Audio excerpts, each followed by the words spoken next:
ଜମେଇକି ଦେଲେ ପ୍ରେମ ହେଇଯିବ। ଓಂ ନାରାୟଣ ନମସ୍କୃତ୍ୟ ନରଂ ଚୈବ ନରୋତ୍ତମଂ ଦେବୀଂ ସରସ୍ୱତୀଂ ବ୍ୟାସଂ ତतो ଜୟମୁଦୀରୟତେ ମୁଖଂ କରୋତି ବାଚାଳଂ ପଙ୍ଗୁଲଙ୍ଘୟତେ गिरिं यद्रूपात्महं वन्दे परमानन्दमाधवं निगमकल्पतरुर्गलितं फलं शुभमुखादमस्तद्रवसंयुतं कुर्वत भागवतं हर्षमालयं पुरोरसिकाभूरावकाः त्वं व्यासं वसिष्ठनप्तारं सत्यपूर्णं कर्मसं पराशरात्मनिबन्धसुगतातन्तपोनिधिं ॐ व्यासाय विष्णुरूपाय व्यासरूपाय विष्णुनमो वै ब्रह्मनिधये वासिष्ठाय नमो नमः ॐ श्रीपरमात्मने नमः नमो भगवते वासुदेवाय। एकादश स्कंद अध्याय 14 पाठ है भक्ति जोगर महिमा। भक्तिटा कौन जिनस तार महिमा भक्ति कले हम कौन भक्ति द्वारा भक्ति जिनस कौन कले कौन मिले एमती कही गोटे सुंदर चलता प्रसंग 14 श्लोक जाइए 15 श्लोक आम देखा ये सब आउ थे बोलवा ये चमत्कार सब न पारमेष्ट्यम न महेन्द्रधिष्ण्यम न सार्वभौमम न रसाधिपत्यम न जोग सिद्धि अपुनर्भवम वा मोहि अर्पिता नेच्छति मत बिना अन्यत।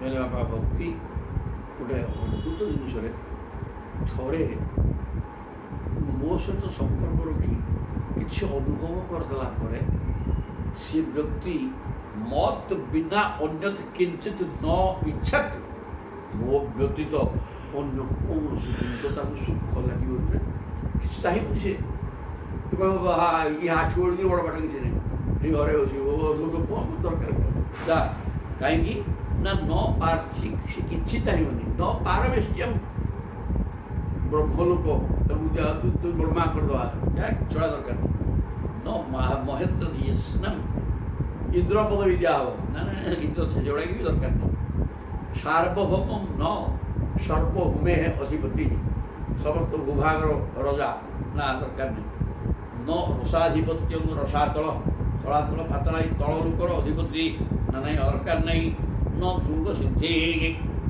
जोग सिद्धि तो दिया योग कर कौन लाभ मोर जोग सिद्धि पड़ी जोग नुह जोग ईश्वर सहित जोग तो भल जोग सिद्धि होइले अनेक विचित्र कथा देखा पड़ो पैसा उपार्जन कर तो संसार बांधि जोग सिद्धि किसी अर्थ ना जोग सिद्धि बोले जोग करके आत्मा प्रमाण एकात्र कर से कथा जोग करके अनेक सिद्धि लाभ कर जोटा देखिए पैसा पाइब ना हम एथर किसी हेनी सुरा तार दरकार नहीं अपुनर्भवम बा पुनर्बार जन्म नहबा भी तार दरकार नहीं रे कौन कह मई अर्पिता नेच्छति मई अर्पिता आत्मा मई मान शब्द मिलती मो ठारे जी आत्मा को समर्पण कर सारे सी मत बिना अन्यत न इच्छति मो व्यतीत किसी भल लगे से चाहब ना ये पाठ हम कौ स्तर को गले अर्थ किसी ये हेनी कि पाठ है ये भितर मिठा अच्छी किसी आनंद मिल अनुमान ज्ञान कि अनुभव किसी करदेल अनुभव सबुआ मिल बिल्कुल हेनी किसी अरे कौटा भल लगे तेणु ये अपुनर्भव मैंने पुनर्जन्म आ पुनर्जन्म मम जन्मनि जन्म सीता नजानंद सुंदरी कवितांबा जगती सका महे मम जन्मनि जन्मनीश्वरे भवतात भक्ति रही तुकी ये भी सुंदर सुंदर ये प्रकार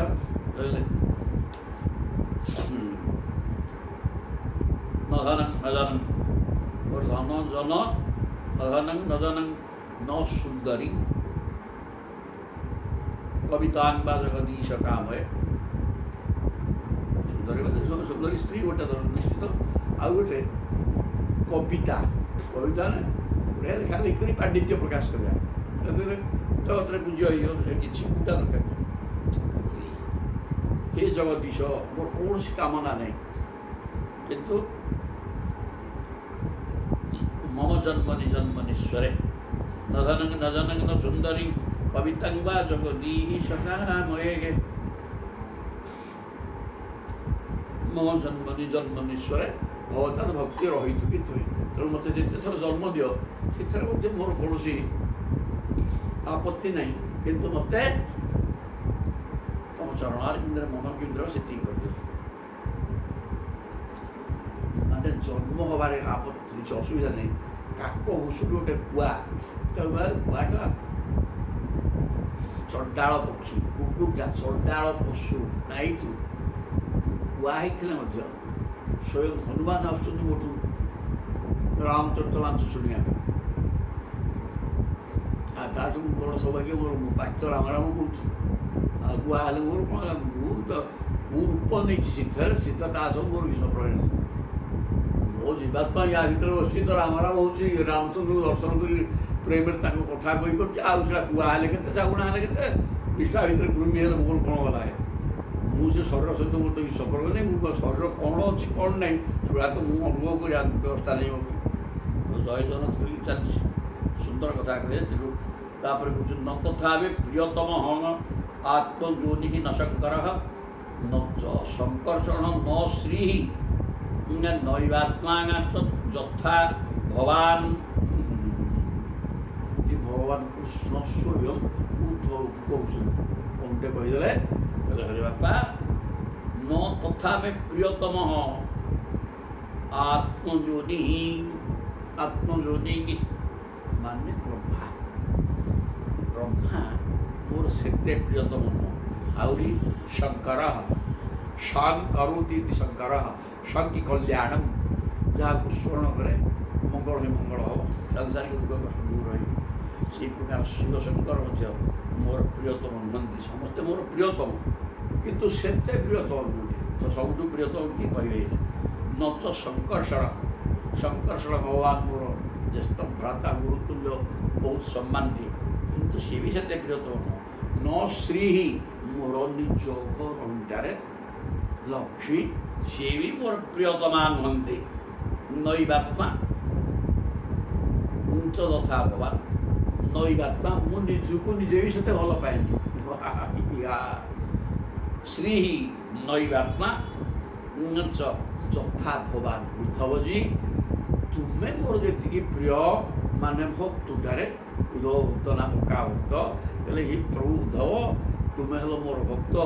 ମୋ ଭକ୍ତ ମୋର ଯେତିକି ପ୍ରିୟ, ତା ଆଗରେ କେହି ନୁହଁ, ନା ଶିବଶଙ୍କର, ନା ବ୍ରହ୍ମା, ନା ଶଙ୍କର୍ଷଣ, ନା ମୋ ସ୍ତ୍ରୀ, ନା ମୁଁ ନିଜେ ହିଁ ମୋର ପ୍ରିୟ ନୁହଁ ମୋ ଭକ୍ତ ଯେତିକି। କାରଣ ମୋ ଭକ୍ତ ଚାହିଁଲେ ମୁଁ ତାକୁ ସମର୍ପଣ କରିଦିଏ, ମୁଁ ନିଜେ ତା ପାଖରେ ସମର୍ପିତ ହେଇଯାଏ। ଏ ଯାହା କହିବ ବସୁଠୁ ବି ତା ପଛରେ ଓଢ଼ିଥିବି।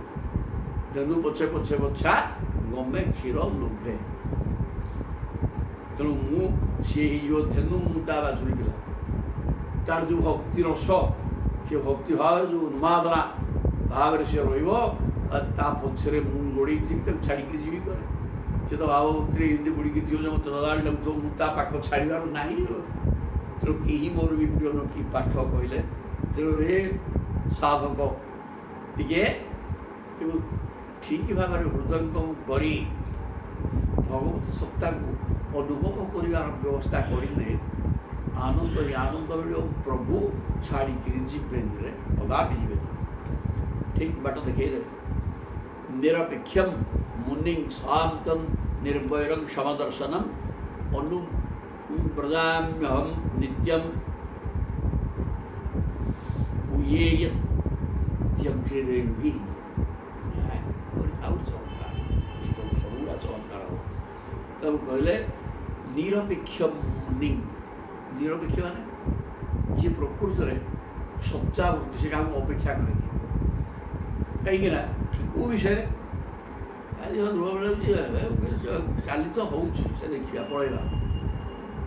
ଗାଡ଼ିଟା ଥିଲା, କାହା ଗୋଟେ କହିବି ପଳେଇ ଆସିଥାନ୍ତା, ନା କହିଲା ସେଇଟା କିଏ ଯିବ, କାହିଁ କହିବି ଚାଲିକି ଯାଉଥିବା, ଯାହା ହବ ଦେଖିବା, ହେଲେ ହଉ ନହେଲେ ନାହିଁ। ସମୟ ଲାଗୁ ଯାହା ଚାଲୁଛି ତ ଭଲ, ବନ୍ଦ ହେଲେ ବୁଝିବା। ତେଣୁ ଯେ ପ୍ରକୃତ ଈଶ୍ୱରଙ୍କର ଆନୁଗତ୍ୟ ଯାହା ପାଖରେ ଅଛି ଯେ କିଛି କାହାକୁ ଅପେକ୍ଷା କରେନି, ନିରପେକ୍ଷ ମୁନି ସଦାବେଳେ ମନନଶୀଳ। ଭାଗବତ ଏଇଠି ଶୁଣିଲେ କ'ଣ କ'ଣ କୁହାଗଲା ତାକୁ ଚିନ୍ତନ କରିକି ଚାଲିବାକୁ ହବ। ଆଉ ଏଇଟା ହେଲା ବୋଲେ ସେ ଏଇ ଜିନିଷଟା କାଲି ସକାଳ ପର୍ଯ୍ୟନ୍ତ ରହିବ। କ'ଣ ଭାଇ ସବୁ ଏମିତି ତାପରେ ଏମିତି ଭାଇ ତାପରେ କଥା କିନ୍ତୁ ମାୟା ପଶିଗଲା ଭାରି କଥା ଟେକିନି ଚାଲିଲ ସମାନ ଧଇଲା। ମୁନି ହିଁ ମାନେ ମନନଶୀଳ ମାନେ ଅନବର୍ତ୍ତ ଏଇ କଥା ଗୁଡ଼ାକ ମନନ କରୁଥିବ, ମନରେ ପୁଣି ଦୋହରଉଥିବ, ଆଉ ଥରେ ସେଟା ଚିନ୍ତନ କରୁଥିବ। ମନନ ଶାନ୍ତମ୍, ଶାନ୍ତ ଅବସ୍ଥାରେ ରହିବ, କୌଣସି ସାଂସାରିକ ଭୟଙ୍କର ପରିସ୍ଥିତିରେ ବିଚଳିତ ହେବନି। ଶାନ୍ତମ୍ ନିର୍ଭୈରମ୍, କାହା ସାଙ୍ଗରେ ଶତ୍ରୁତା କରିବ। କାରଣ ପ୍ରତ୍ୟେକ ଭିତରେ ଈଶ୍ୱର ସତ୍ତା ଅଛି। ସିଏ ଆମକୁ ଠୋସ୍ କଥା କହୁ, କାହା କଳି କରିବା କରି କାହା ସାଙ୍ଗେ ଠୋସ୍ କଥା ସେଟା ଠିକ୍ କଥା ନୁହେଁ। ମୋର ବି ସେଥିପାଇଁ ଭୟ ଟିକେ ବାଜି ଦେଇଦେବ, କିନ୍ତୁ କହୁଥିବ ମୁଁ ଚିଡ଼ିକିରି କ'ଣ ଗୋଟେ କହିଦେବି ଯେ ଛାଡ଼ ଛାଡ଼। ତେଣୁ ନିର୍ଭୟ ତୁମର କିଏ ଶତ୍ରୁତା କରୁଛି ଭଲ ହବ, ତୁମେ କାହା ସାଙ୍ଗେ ଶତ୍ରୁତା କରୁନି। ପ୍ରତ୍ୟେକ ଭିତରେ ପ୍ରଭୁ ସତ୍ତା ଅଛି, କାହା ମନରେ କଷ୍ଟ ଦେଲା ଭଳିଆ କିଛି କହନି। ସମଦର୍ଶନମ୍, ସମସ୍ତଙ୍କୁ ସମାନ ଭାବରେ ଦେଖ। ବାସୁଦେବ ସର୍ବମ୍ ସର୍ବଂ ଖଳୁଇଦଂ ବ୍ରହ୍ମ, ସବୁ ବ୍ରହ୍ମମୟ ଦେଖେ, ସବୁ କୃଷ୍ଣମୟ ଦେଖେ ରେ ବାପା। ତାପରେ ଅନୁବ୍ରଜାଭ୍ୟହମ୍ ନିତ୍ୟମ୍, ଏ ପ୍ରକାର ଯେଉଁ ଲୋକ ହେବନି କି ମୁଁ ତ ନିତ୍ୟ ମାନେ ପ୍ରତି ମୁହୂର୍ତ୍ତରେ ତା ପଛରେ ଗୋଡ଼ି ଅନୁବ୍ରଜାମି ବ୍ରଜଗତ, ବ୍ରଜ ମାନେ ଯିବା ମୁଁ, ତେଣୁ ମୁଁ ତା ପଛରେ ଅନୁମାନେ ପଶ୍ଚାତ୍, ମୁଁ ତା ପଛରେ ଧାଏଁରେ। ଆଉ କ'ଣ କରିବି, ସିଏ କ'ଣ ମୋତେ ଛାଡ଼ିଛି କି?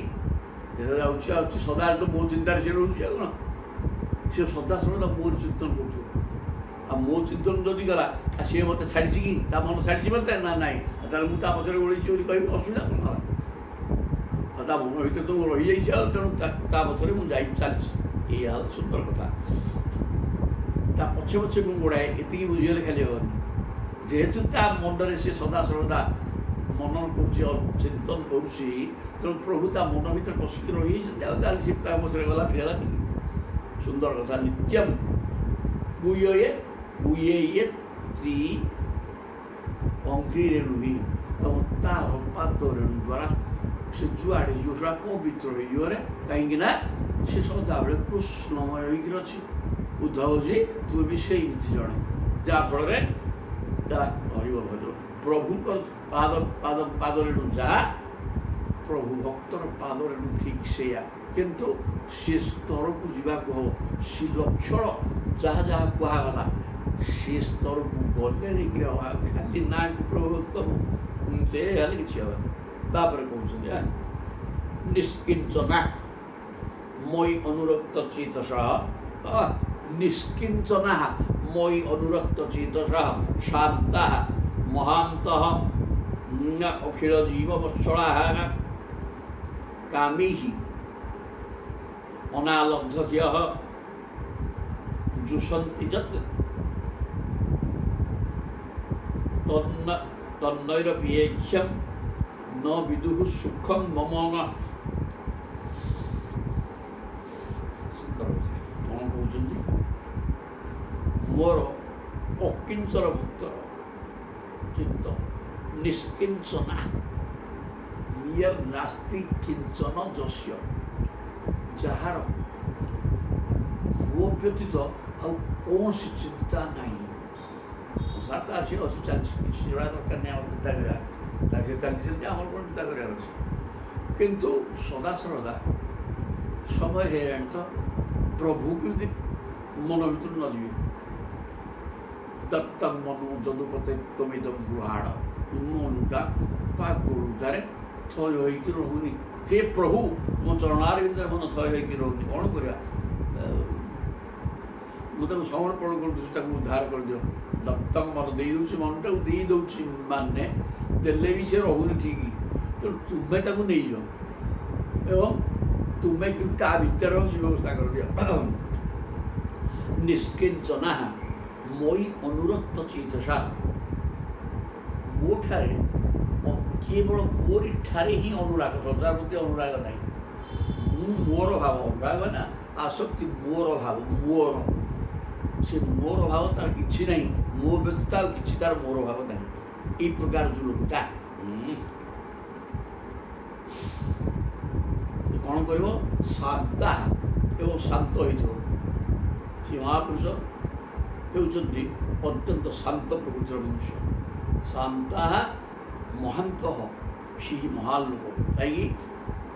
ସାଧାରଣ ଜନତା ଠାରୁ ସେ ଭିନ୍ନ। ତାର ଆଚରଣ ସିଦ୍ଧ, କଥା କହିବା ସିଦ୍ଧ ଅନେକ ଅଛନ୍ତି। କଥା ଏବଂ ଆଚରଣ ସିଦ୍ଧ। କଥା କହିବ, ବହୁତ କଥା କହିହେବ, କହିହେବନି ସେତେ ଦୂର କ'ଣ କହିଦେବ ଗୋଟେ। ଅନୁମାନରେ କହିବ ନା, ଅନୁଭବ କଥା ବାହାରିବ ଜମେଇକିରି ଭିତରୁ। ଅନୁମାନ କଥାଟା ସେ ସିଦ୍ଧ କରିସାରିବା କଥା, କିନ୍ତୁ ତେବେ ବି ସାଧାରଣ ଲୋକ ତ କିଛି ବୁଝୁନାହାନ୍ତି। ସେ ଅନୁମାନ କଥାଟା ବି ଏଇଟା ହେବ। କିନ୍ତୁ ମହାନ୍ତ ଯିଏ ଅନୁଭବକୁ ନେଇଯିବ, ଯିଏ ମହାପୁରୁଷ ହେଇଯିବ, ଶାନ୍ତାତ୍ମା ହେବ। ଅଖିଳ ଜୀବ ବଷ୍ଟଳା, ସମସ୍ତ ଜୀବରେ, ସମସ୍ତ ଜୀବମାନଙ୍କୁ ବାତ୍ସଲ୍ୟ ସ୍ନେହ ଦେବ। ବାତ୍ସଲ୍ୟ ମାନେ ଟିକି ପିଲାଟା ସମସ୍ତଙ୍କର, ସେ ମାଛ ବିଚାର ନଥାଏ ଏଇଟା ମୋ ପୁଅ ନୁହଁ, ଏଇଟାକୁ ଧରିବିନି କି ଚାହିଁବିନି, ନାହିଁ ନୁହଁ। ସେ ଭଗବାନଙ୍କ ସ୍ୱରୂପରେ ଥାଏ। ତେଣୁ ସମସ୍ତଙ୍କ ପାଇଁ ଆକର୍ଷଣ ତା ପାଖରେ ଅଛି। ଟିକି ପିଲାକୁ କିଏ କହିବନି ଏଇଟା ମୋ ପୁଅ ନୁହଁ, ୟାକୁ ଧରିବିନି କରିବିନି, ସେ ସମସ୍ତଙ୍କର ହେଲା ପାଠ। ତେଣୁ କହିଲେ ଅଖିଳ ଜୀବ ବଷ୍ଟଳା, ସମସ୍ତ ଜୀବମାନଙ୍କୁ ବାତ୍ସଲ୍ୟ ସ୍ନେହ କରନ୍ତି। ଶାନ୍ତ ଚିତ୍ତ, ମହାନ ଆତ୍ମା, ମୋ ବ୍ୟତୀତ ଅନ୍ୟ କୌଣସି ଜିନିଷରେ ଆସକ୍ତି ନାହିଁ। ଅନୁରାଗଟା ମୋରି ପାଖରେ ଅଛି, ଅନୁରାଗ ଚିତ୍ତ। କାମୀ ହିଁ ଅନାଲବ୍ଧ ଧିୟ, କାମୀ ହିଁ ଅନାଲବ୍ଧ ଧିୟ। କୌଣସି କାମନା ଦ୍ୱାରା, ଧି ମାନେ ବୁଦ୍ଧି, କୌଣସି କାମନା, ସାଂସାରିକ କାମନାକୁ ନେଇକିରି ବୁଦ୍ଧି ଯାର ନାହିଁ। ବୁଦ୍ଧିଟା ସଦାବେଳେ ପରିଷ୍କାର ରହୁଛି। ସଂସାର ନାହିଁ, ସଂସାର ଚିନ୍ତା କରିବା ଦରକାର ନାହିଁ। ସଂସାର କିଏ ଅଛି? ମୋର ସିଏ କ'ଣ ବାପା, ମୁଁ ଅସଂସାରୀ ଏବଂ ଜୟ ଜଗନ୍ନାଥ ମୋର ସର୍ବସ୍ୱରେ। ତେଣୁ ସିଏ କେମିତି ମିଳିବେ, ସେଥିପାଇଁ ଯେ ପ୍ରଚେଷ୍ଟା କରି ଚାଲିଲାଣି। କାରଣ ସମୟ ହେଇଗଲାଣି ଏଠି ଖାଇ ପିଇକିରି ମରିବା ବଞ୍ଚିତରେ। ତେଣୁ ସମୟ ବହୁତ କମ୍। ଏ ଠିକ୍ ଲାଇନ୍ରେ ଚାଲି ଭଗବାନଙ୍କୁ ପାଇଯିବା ଦରକାର। କାରଣ ବର୍ତ୍ତମାନ ସାମାଜିକ ସ୍ଥିତି, ଲୋକ ଚରିତ୍ର, ଲୋକର ଚିନ୍ତନ ଏବଂ କଥନ, ଭିତର ବାହାର ସବୁ ଅଲଗାରେ ଭୟଙ୍କର ଜାଣି ହେବନି। ୟା ଭିତରେ ନିରୀହ ଲୋକ ବଞ୍ଚିପାରିବନି, ବୁଝିପାରିବ। ତେଣୁକରି ଆମେ ତ ବର୍ତ୍ତମାନ ରୁଦ୍ଧି ହେଇଯାଉଛୁ, ପୁଣି ଆସିଲେ ଚଳି ହେବ ତ। ପ୍ରଭୁ ନେଇଯା, ଆଉ ଆସିବାର ନାହିଁ। ତାହେଲେ କହିଲେ ଓହୋ ପ୍ରେମ ହେଇଗଲା।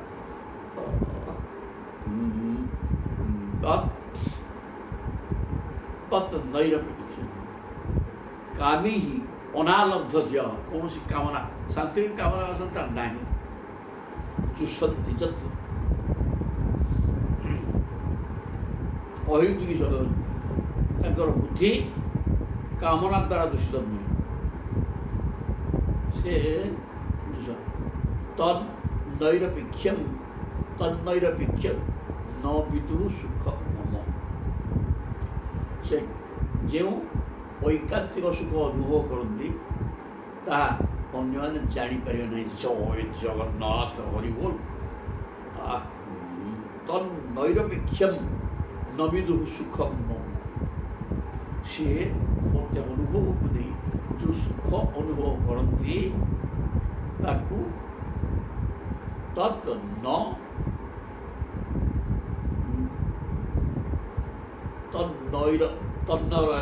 ତନ୍ନୈରପେକ୍ଷମ, ତାହା ଅନ୍ୟମାନଙ୍କ ଦ୍ୱାରା, ଅନ୍ୟ ସର୍ବସାଧାରଣ ମଣିଷ ପାଇଁ, କିନ୍ତୁ ହେଲେ ମଧ୍ୟ ଯିଏ ମୋରି ଚିନ୍ତନ ଦ୍ୱାରା ଆନନ୍ଦ ଅନୁଭବ କଲାଣି, ତା ସମକକ୍ଷ ବା ତା ସମାନ ଆଉ ଜଣେ କିଏ ସାଧାରଣ ମାନବ ହେଇପାରିବ ନାହିଁ। ସେ ସ୍ତରକୁ ଯିବା ବି ସମୟ ଲାଗିବ, ବହୁ ସାଧନାର ଫଳ ସିଏ। ତେଣୁ ସେଇଟା ସହଜରେ ହେବନି। ଅନ୍ୟମାନେ ସେ କଥାକୁ କିଛି ବୁଝିପାରିବେନି। ସୁନ୍ଦର କଥା କହିଲେ, ଚମତ୍କାର ଜିନିଷ ସବୁ। ଗୋଟିଏ ଶ୍ଲୋକ କାହାଠୁ କମ ତାପରେ ପେଟ ପୁରିଯିବ। ବାଧ୍ୟମାନେ ମାନୁପି ମଦଭକ୍ତ ବିଷୟୀ ଅଜିତେନ୍ଦ୍ରିୟ ପ୍ରାୟ ପ୍ରଗଳଭୟା ଭକ୍ତ୍ୟା ବିଷୟୀ ନାଭିଭୂୟତେ। ବାଧ୍ୟ ମାନୁପି ମଦଭକ୍ତ, ମୋର ଭକ୍ତ ଜିତେନ୍ଦ୍ରିୟ ହୋଇ ନପାରିଲେ ବି ମୋ ପ୍ରତି ରହିଥିବା ତାଙ୍କର କ୍ରମବର୍ତ୍ତିଷ୍ଣୁ ଭକ୍ତି ଭାବ। ବାଧ୍ୟମାନ ବୋଇଲେ ବର୍ଦ୍ଧ୍ୟମ ଏଟା ବର୍ଦ୍ଧନ ଆଉ ବାଧ୍ୟମାନଟାକୁ କେମିତି ବୁଝିବ? ବାଧ୍ୟମାନ କୁହାହେଇଛି ଠିକ୍ କ୍ରମବର୍ଦ୍ଧିଷ୍ଣୁ, ତାହେଲେ ବର୍ଦ୍ଧମାନ ମାନେ ବଢ଼ିବା କ୍ରମେ ବଢ଼ୁଥିବା। ବର୍ଦ୍ଧମାନ ମଦଭକ୍ତ ବିଷୟୀ ଅଜିତେନ୍ଦ୍ରିୟ, ତାର ବିଷୟ ଗ୍ରହଣ କରିବା ଆସକ୍ତି କମିନି, ଜିତେନ୍ଦ୍ରିୟ ହେଇନି ରହିଛୁ। କିଛିଟା ଦୋଷ ଅଛି ଥିଲେ ମଧ୍ୟ କ୍ରମବର୍ଦ୍ଧିଷ୍ଣୁ ବଢ଼ି ଚାଲିଛି ତାର ମୋ ପ୍ରତି ଭାବରେ। ମଦ ଭକ୍ତ ଏଇ ପ୍ରକାର ଯେଉଁ ମୋ ଭକ୍ତ ମୋ ପ୍ରତି ତାର ଭାବଭକ୍ତି ବଢ଼ି ଚାଲିଛି, ଜିତେନ୍ଦ୍ରିୟ ହେଇପାରିନି। ନ ହଉ ଭାବଭକ୍ତ ବଢ଼ୁଛି ନା ସେଇଆ ହେଉଛି ଭକ୍ତିର ପ୍ରଭାବରେ ତାଙ୍କର ବିଷୟ ବାସନା ଯଦି ଇନ୍ଦ୍ରିୟ ଜୟ କରିପାରିନି, କିଛି ଦୋଷ ରହିଛି, ତେବେ ପ୍ରାୟ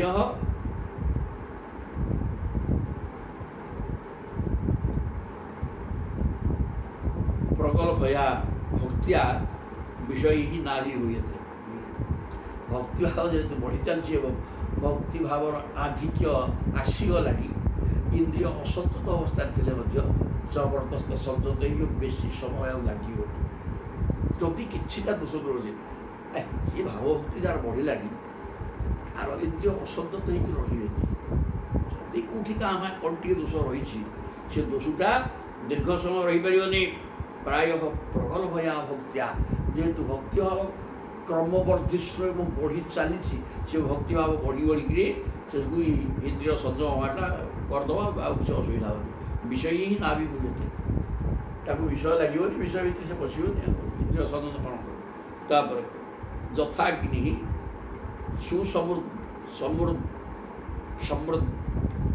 ସମୃଦ୍ଧାର୍ଚି, ଯଥାଗ୍ନି ସୁসমୃଦ୍ଧାର୍ଚି କରୋତ୍ୟଧାଂସି ଭସ୍ମସାତ୍। ଚମତ୍କାର। ତଥା ମଦ୍ ବିଷୟା ଭକ୍ତି ରୁଦ୍ଧ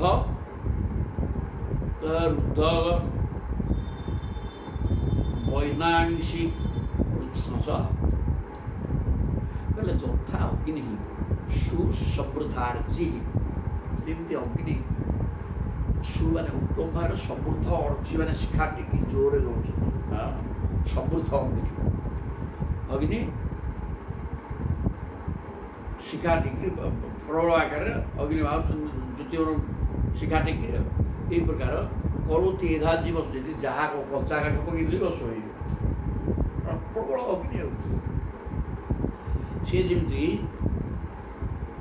ଭସ୍ମସାତ୍ କରିଦେବେ ସମସ୍ତ ସବିଧକୁ, ସବିଧ ମାନେ ଜାଳେନି, ଚୂଡ଼ା ଜଳିପାରିବ।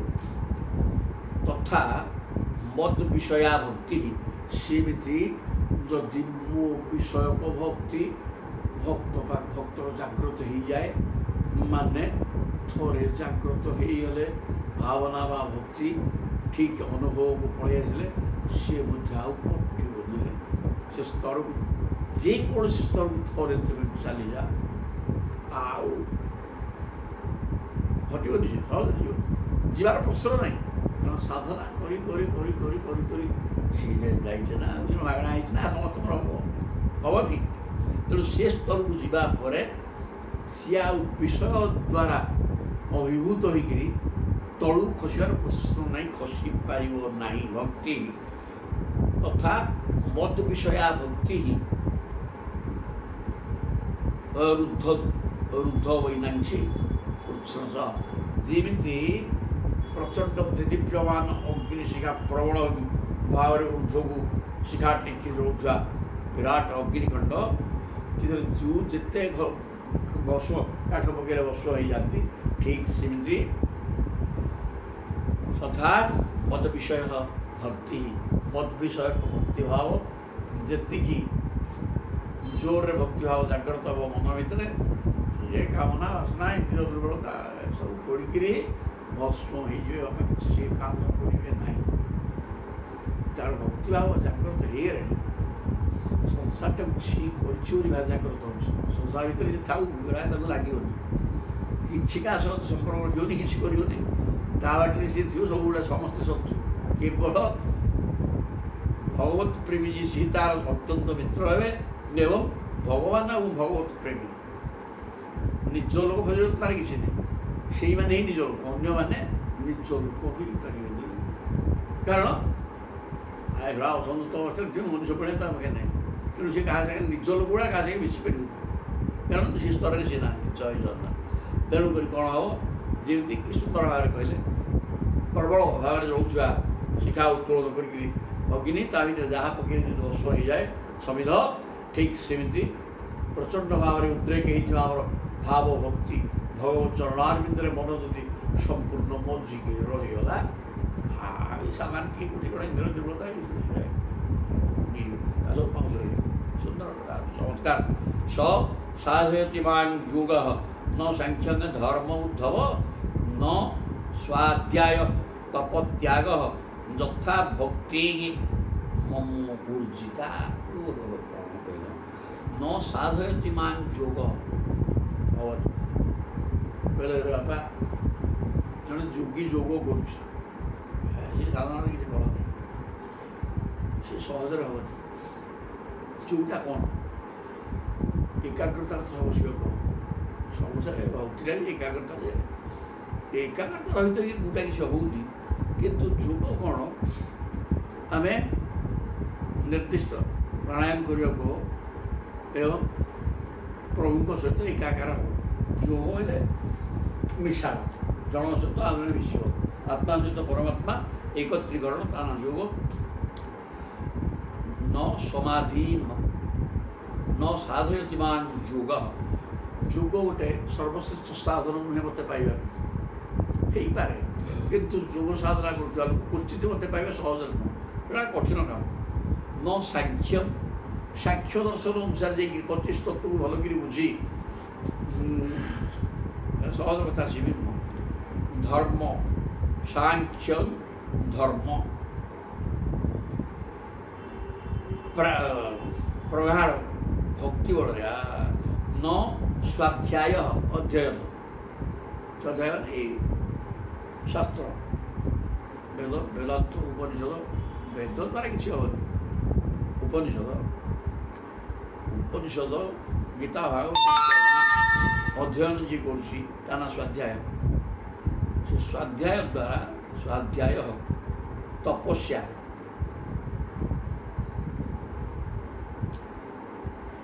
ତପଃ, ସ୍ୱାଧ୍ୟାୟ ତପଃ ତ୍ୟାଗ, ଦାନଟାରେ ମଧ୍ୟ ପୁଣ୍ୟ ଅଛି ନା, ଦାନ ପ୍ରତ୍ୟେକ ଭିତରେ ପ୍ରଭୁ ସତ୍ତା, କାହାର କ'ଣ ଆବଶ୍ୟକତା ମାଇକି ନେଉଛନ୍ତି, ତାଦ୍ୱାରା ନିଶ୍ଚିତ ଜଗତର କଲ୍ୟାଣ ମାନେ ଭଗବତ କୃପା ମିଳିଲା।